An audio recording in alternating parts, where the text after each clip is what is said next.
Hi, I'm Sylvester from Stygian Arc Studios. This is my first devlog around my game Extraction. It's a PlayStation 1 horror simulator game with some Lovecraftian elements. It's inspired by the likes of Stalker, SCP, Silent Hill, and Lost in Vivo.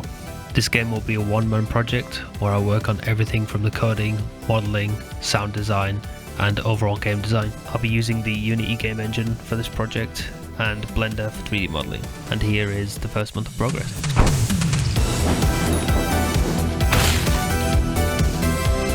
So the first few days of this project was spent compiling all of my ideas into one space and developing a coherent idea for the story and identifying a main gameplay loop. After this, I started planning out a prototype area where I could test all my mechanics and get an idea of the general environments I would need to work in. I hopped into Blender and Unity, set up the projects, made some basic models, and just started fleshing out this prototype scene to make it look nice and get the creative juices flowing. Once I had my ideas noted down and the project made, I backed up the project because on Friday the 13th I always back up my projects. Before hopping in, I did some quick planning of what I needed to do to create the first gameplay loop. Just before the project started, I decided to upgrade my PC and bag this GPU on sale. Before installing the GPU, I backed up my entire PC just to be safe, and after that I was good to go. Okay, so the first thing I needed to focus on was the primary gameplay loop and the moment-to-moment gameplay. I started by programming the moment-to-moment gameplay, which would be the controlling of the extraction drone. So my control scheme was based on the old PlayStation tank controls.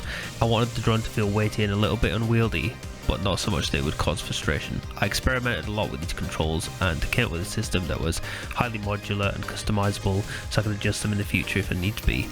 After this, I set up some basic mining actions for the drone, where once you press an action button, it will start breaking apart the item that's in front of you.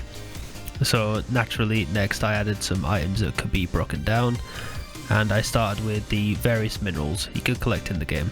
I started off with a pretty simple system where when you hit a mineral with the drill, it would then take away a set amount of durability from it, and once the durability reaches 0, it would break open. I expanded upon this by adding various types of minerals such as iron, gold, steel.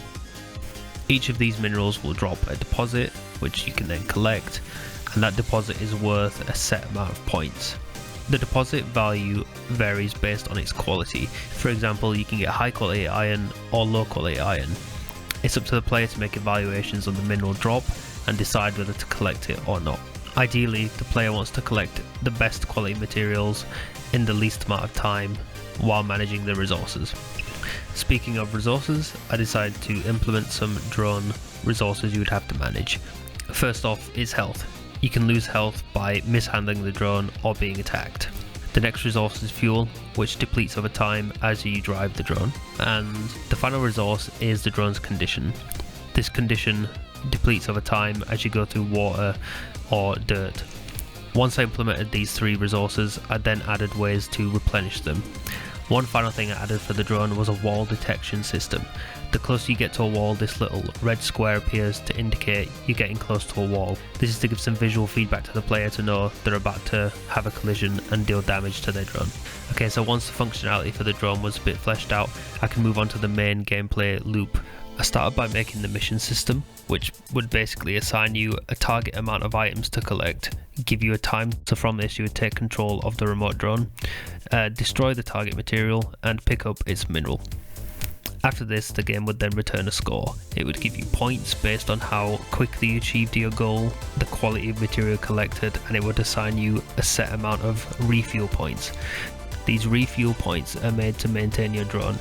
You can top off its health, refuel it, or clean it, all of which will help performance of the drone from mission to mission. About midway through the month, I took a day or two to play some games, get some inspiration and ideas on how to do effective horror. I got some inspirations of what to do and also what not to do. The last week or so this month, I decided to flesh out the main gameplay loop and make it look a little more polished. I revamped the control boards and made them look a bit more in line with the art style I wanted to go for. I made them more individual, so I have the mission board, which is an old computer. I have the logging system, which is the punch in, punch out system. I also have a computer which is used to control the drone. Okay, so that is my first month of progress. Leave a like, follow, subscribe, drop some feedback in the comments. This is my first time doing this, and yeah, stay tuned for more.